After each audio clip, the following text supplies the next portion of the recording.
Hello dear students and respected parents. હું Mahesh Patel physics faculty આપનું સ્વાગત કરું છું એક એવા પ્લેટફોર્મ પર જ્યાં પરંપરાગત અને ડિજિટલ શૈક્ષણિક પદ્ધતિઓનું એક સારું જોડાણ અને એકીકરણ તમને જોવા મળશે. ચાર્વિક એકેડેમિયા એજ્યુકેશન સિસ્ટમમાં આપનું સ્વાગત છે. ચાલો આજે આપણે ફિઝિક્સના બહુ જ ઇન્ટરેસ્ટિંગ અને રસપ્રદ ટોપિક વિશે વાત કરીશું. ધારો કે તમે કોઈ હાઈવે પર વાહન લઈને જતા હો તો આપણે ક્યારેય એવું વિચાર્યું હશે અથવા તો તમે ક્યાંક જોયું હશે કે કોઈ એક નાનકડી ભૂલના લીધે વાહન રોડ પરથી બહાર નીકળી જાય અને મોટા અકસ્માત સર્જાતા હોય છે. આપણને ક્યારેય એવો વિચાર આવ્યો છે કે આવું શું કામ થયું? અધરવાઇઝ કોઈ એક વાહન બહુ સરસ મજાનો ટર્ન મારે અને એક વાહન જે છે એ રોડ પરથી બહાર ફેંકાય, બે વચ્ચે શું ફેર હતો? બેને શું કામ અને આવું થયું એની આજ આપણે થોડી વાત કરીશું. મિત્રો, ફિઝિક્સમાં ભૌતિક વિજ્ઞાનમાં એક બળ આપણે વ્યાખ્યાયિત કરીએ છીએ જેને કહેવાય કેન્દ્રગામી બળ. અચ્છા, અને એના જેવું જ એક બીજું બળ હોય છે જેને કહેવાય કેન્દ્રત્યાગી બળ. ઓકે, કોઈ પણ વસ્તુ ફરતી હોય તો કેન્દ્રગામી બળની હાજરીમાં જ ફરે. કોઈ પણ વસ્તુને ફરવા માટે મતલબ વર્તુળાકાર માર્ગ પર રહેવા માટે, વર્તુળાકાર માર્ગ પર જો તમારે રહેવું હોય તો તમને કેન્દ્રગામી બળ મળવું ફરજિયાત છે. વર્તુળાકાર માર્ગ પર રહેવા માટે કેન્દ્રગામી બળ હોવું જ જોઈએ. અચ્છા, કેન્દ્રગામી બળની હાજરીમાં જ તમે કોઈ વર્તુળ પર ફરી શકો.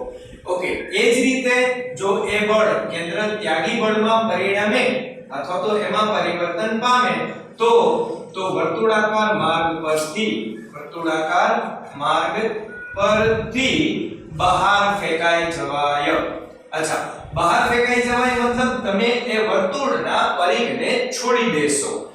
ફોર એક્ઝામ્પલ, સપોઝ જેની આપણે વાત કરી છે, સપોઝ કે તમે ધારો કે અહીંથી ચાલુ કરો છો અને તમે એક રોડની કલ્પના કરો છો કે ભાઈ એક રોડ પર વાહન ચાલ્યું જાય છે, તો જ્યારે તમે આ વર્તુળાકાર માર્ગ પર એક ઇમેજિનરી સર્કલ પર આવો છો, બરાબર, ઇમેજિનરી વર્તુળ પર આવો છો, અહીંથી એ વર્તુળાકાર માર્ગ ચાલુ થશે અને અહીંયા સુધી રહેશે. ફાઇન. તમારું વાહન જ્યારે આ રેન્જની અંદર આવે ત્યાર પછી તમારા વાહન પર એક કેન્દ્ર તરફ બળ લાગે જેને આપણે શું કહીએ? કેન્દ્રગામી બળ કહીએ. આ કેન્દ્રગામી બળ છે જે વાહનને કેન્દ્ર તરફ પકડી રાખશે. તમે જ્યાં સુધી આ વર્તુળાકાર માર્ગને પૂરો નહીં કરો ત્યાં સુધી તમે કેન્દ્ર તરફ ખેંચાયેલા છો અને તમે સફળતાપૂર્વક આખો વર્તુળાકાર માર્ગ જે છે એને પૂરો કરો છો. ફાઇન. હવે આ કયા કેસમાં થયું? તો કે આપણે એવું કહીએ છીએ કે જો તમે જ્યાં પહોંચો છો એ બિંદુ પર તમારો એક વેગ સ્પર્શકની દિશામાં હોય, એ તમને ખબર છે, દરેક બિંદુએ તમે સ્પર્શકની દિશામાં એક વેગ વ્યાખ્યાયિત કરો છો. અચ્છા, આ વેગ બળનું મૂલ્ય નક્કી કરે. આ જે વેગ છે તમારો એ શું નક્કી કરશે? તો કે કેન્દ્રગામી બળનું મૂલ્ય નક્કી કરશે. કેવી રીતે? ફાઇન. એનું એક સૂત્ર છે F = mv²/r. આ સૂત્ર વડે કેન્દ્રગામી બળ વ્યાખ્યાયિત થાય. આ સૂત્રને જો ધ્યાનથી અભ્યાસ કરવામાં આવે તો એમાં દળ જે વાહન અથવા તો કણનું દળ છે અચળ રહેશે. રેડિયસ મતલબ ત્રિજ્યા એ પણ વર્તુળની છે, અચળ રહેશે. મતલબ ફોર્સ એટલે કે બળનો સીધો આધાર વેગ પર છે. હમણાં આપણે આના ઉપર આવીએ છીએ એટલે સૌથી પહેલા આને ધ્યાનમાં લ્યો, ત્યાર પછી તમને આ વસ્તુનું સસ્પેન્સ સમજાશે. રાઈટ? ફાઇન. mv²/r તમારા માટે કેન્દ્રગામી બળ ઊભું કરે, ઉત્પન્ન કરે અને આ બળ તમને કેન્દ્ર તરફ પકડી રાખે એટલે તમે સક્સેસફુલી આખો વર્તુળાકાર માર્ગ પૂરો કરો છો. અહીંયા બળનો આધાર વેગ પર છે. જો વેગનું મૂલ્ય જે તમને કહેવામાં આવ્યું છે એના કરતા વધી જાય, વેગનું મૂલ્ય જો વધી જાય તો, અચ્છા, વેગનું મૂલ્ય વધી જાય તો આ જ બળ જે છે જે તમને કેન્દ્રગામી લાગતું હતું એ હવે તમને કેન્દ્ર ત્યાગી લાગશે. એનો મતલબ એવો થયો કે કોઈ પણ રોડ પર જ્યારે તમે વેગથી નીકળો છો એ વેગ તમને પહેલેથી ત્યાં સાઇન બોર્ડ વડે અથવા તો કોઈ એક બોર્ડ વડે કહેવામાં આવે કે આ રોડ પર આટલી સ્પીડે ચાલો. શું કામ? તો કે આ વેગ જે છે એની ગણતરી પ્રમાણે, આ વેગની ગણતરી પ્રમાણે તમારું બળ મતલબ mv²/r ની ગણતરી પ્રમાણે આટલી સ્પીડે, આટલી ઝડપે તમને કેન્દ્રગામી બળ મળે છે. જો આનાથી વધારે વેગ જશે તો તમારું બળ જે છે એ કેન્દ્ર ત્યાગી થઈ જશે. એટલે જો એવું લખેલું હોય કે 40 ની સ્પીડે નીકળો તો ત્યાં 45 ની સ્પીડે નો નીકળાય, કારણ કે તમે જરૂરી છે એના કરતા વધારે સ્પીડે જાઓ છો અને આ વધારાની સ્પીડ તમારું જે કેન્દ્રગામી બળ છે એને કેન્દ્ર ત્યાગીમાં પરિણમશે, મતલબ કેન્દ્ર ત્યાગીમાં ફેરવી નાખશે. જો એવું થાય તો તમને બહારની તરફ બળ લાગવાની શરૂઆત થાય અને એવા ચાન્સીસ છે કે તમે રોડ પરથી બહાર નીકળી જશો અને મોટા અકસ્માતનો ભાગ બનશો. બરાબર? કેન્દ્ર ત્યાગી અને કેન્દ્રગામી આ રીતે આપણે જે છે એ જનરલ લાઈફમાં યુઝ કરીએ છીએ. દરેક કેસમાં કેન્દ્રગામી બળ જ કામ આવે છે એવું જરાય નથી. કેન્દ્ર ત્યાગી બળ પણ એટલું જ ઉપયોગમાં આવે છે. આપણે એનું એક સરળ ઉદાહરણ લઈએ, ડે ટુ ડે લાઈફમાંથી લઈએ કે તમે તમારા ઘરમાં પાણી ખેંચવાની મોટર જોઈએ જ હશે. એક બાજુથી એ પાણી જે છે એ પોતાની અંદર લે, મતલબ એના પોતાના બોડીમાં જે કહેવાય કે પાણીની અંદરની સાઈડ લે અને બીજી બાજુથી તો કે પાણીને જે છે એ ધક્કો મારીને ઉપર ચડાવે. આપણે આને ઇનલેટ, અધરવાઇઝ સાદી ભાષામાં ઇનપુટ કહીએ. અહીંથી તો કે અહીંથી જે છે એ આઉટપુટ થશે. અચ્છા, અહીંયા શું થાય તો કે અહીંયા જે છે એ એક મોટરનું ચક્ર જે કહેવાય એ ફૂલ સ્પીડમાં ફરે, ખૂબ જ ઝડપથી ફરે. એટલે તો કે પાણીને ફેરવીને બહારની સાઈડ થ્રો કરે. બહારની સાઈડ થ્રો કરે એટલે આ પાઇપમાં પાણીને ઉપર ચડાવવામાં એ તાકાત કરે અને ઉપરની ટેન્ક જે છે એ તમે ભરી લ્યો છો. આ કેસમાં કેન્દ્ર ત્યાગી બળ ફરજિયાત છે. જો કેન્દ્ર ત્યાગી બળ ના હોય તો પાણી ઉપરની તરફ નહીં ચડી શકે. બરાબર? આ કેસમાં કેન્દ્રગામી બળ ફરજિયાત છે, નહીંતર તમારું વાહન રોડ પરથી બહાર ફેંકાઈ જશે અને અકસ્માત થશે. જેમ અહીંયા કેન્દ્રગામી બળ કામ આવે છે એમ આ કેસમાં કેન્દ્ર ત્યાગી બળ કામ આવે છે.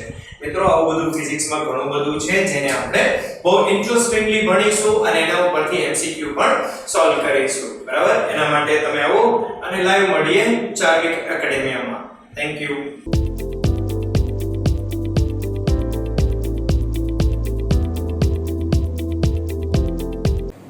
વિદ્યાર્થી મિત્રો, તમારા આ સબ્જેક્ટનો તમે આ લાઈવ ડેમો લેક્ચર્સ કે જે તમારા એ સબ્જેક્ટમાં એકદમ ઇમ્પોર્ટન્ટ ટોપિકનો તે આપણે જોયો, આપને પસંદ પણ આવ્યો હશે.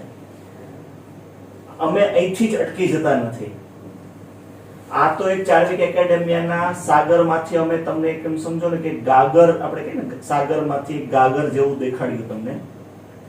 આ સિવાયના તમારા જે બધા જ સબ્જેક્ટ છે એના પણ આવા જ નિષ્ણાંત ફેકલ્ટીઝ અમારી સાથે છે. તમને ચાર્વિક એકેડેમિયા આ સિવાય પણ શું શું ઓફર કરશે એ પણ હું તમને કહી રહ્યો છું. આ સાથે જ તમને એકેડેમિક યર દરમિયાન આ જે દરેક ફેકલ્ટીઝના આવા લેક્ચર્સ છે એ તમારા આખા એકેડેમિક યર દરમિયાન તમને તમારા એકાઉન્ટમાં લાઈવ જોવા મળશે થ્રુ આઉટ તમારા એકેડેમિક યર દરમિયાન. આ ઉપરાંત આ અમારું એક યુનિક એમ કહી શકાય કે હજી સુધી કોઈએ આવું ઇનિશિયેટિવ લીધું નથી. આપનું કોઈ પણ લેક્ચર્સ લાઈવ, વેધર એ તમારું લાઈવ ક્લાસરૂમમાં લેવાનું હશે કે ઓનલાઈન લેક્ચર્સ, આ બધા જે કંઈ પેન્ડેમિક આવ્યા એ દરમિયાન કંઈ પણ આવું કંઈ નવા ઇશ્યુ આવ્યા તો ઓનલાઈન લેક્ચર્સ પણ જે પણ લેવાના હશે એ તમારા થ્રુ આઉટ એકેડેમિક યર દરમિયાન તમારા એકાઉન્ટ ઉપર તમને લાઈવ જોવા મળશે. સેકન્ડ, અમે નવી ઓફર તમને શું આપીએ છીએ?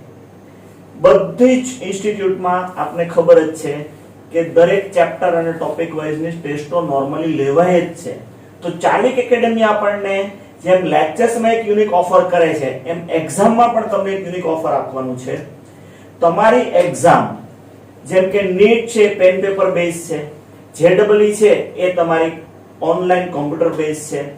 તો અમે આ બંને એક્ઝામની અંદર તમારી કોઈ પણ પેન પેપર બેઝ એક્ઝામ હશે કે ઓનલાઈન એક્ઝામ હશે, એ બંને એક્ઝામમાં તમારા દરેક ચેપ્ટર ટોપિકની જ્યારે જ્યારે એક્ઝામ લેવાશે ત્યારે તમને ઇન ડેપ્થ એનાલિસિસ પણ આપીશું.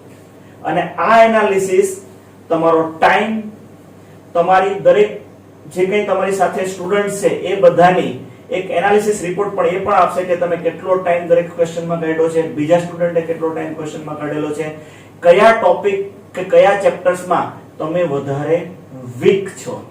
તો એ વીક ચેપ્ટર ટોપિકને અમે અમારી ફેકલ્ટીઝ પોતે જ ડાયરેક્ટ આ એનાલિસિસના રિપોર્ટ્સ ઉપરથી તમને એક્સ્ટ્રા ડાઉટ સેશનમાં પણ સોલ્વ કરાવશે અને જરૂર પડશે તો એના વિડિયો રેકોર્ડ્સ બીજા એક્સ્ટ્રા બનાવી અને તમારા એકેડેમિક યર દરમિયાન તમને એ તમારા એકાઉન્ટ્સમાં જોવા મળે એવી પણ અમે તમને આખી એક સિસ્ટમ તમને આપીશું. વિદ્યાર્થી મિત્રો, મેં તમને એક અમારા એક્સક્લુઝિવ ફેકલ્ટીઝનો પણ પોઈન્ટ તમને સમજાવ્યો, સાથે સાથે ઓનલાઈન અને ઓફલાઈનમાં તમને જે લેક્ચર્સ બધા છે એ તમને લાઈવ મળવાના છે એ પણ સમજાવી દીધું, એક્ઝામનો પણ એક યુનિક પોઈન્ટ આપી દીધો.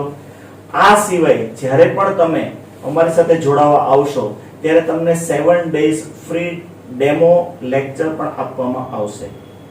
ત્યારબાદ આપે અમારી સાથે જોડાવાનું રહેશે. તમે પ્રિસાઇઝ ચેક કરી શકશો કે ચાર્વિક એકેડેમિયામાં યુનિક આ બે પોઈન્ટ તો મેં જસ્ટ તમને એક્સપ્લેન કર્યા, પણ આ સિવાય પણ ઘણું બધું છે. તો હું આશા રાખું તમે આવશો અને જોડાશો. આ ઉપરાંત તમને કહી દઉં કે આવા ડિજિટલ સેટઅપમાં અમારી પાસે ખૂબ જ લિમિટેડ બેચ છે. તો વહેલા તે પહેલાના ધોરણે એડમિશન આપવામાં આવશે. તો હરી અપ સ્ટુડન્ટ્સ, આઈ હોપ તમે ઝડપથી આવશો અને તમારું નામ રજીસ્ટર કરી અને તમારા એજ્યુકેશન કારકિર્દીને આગળ વધારશો. Thank you.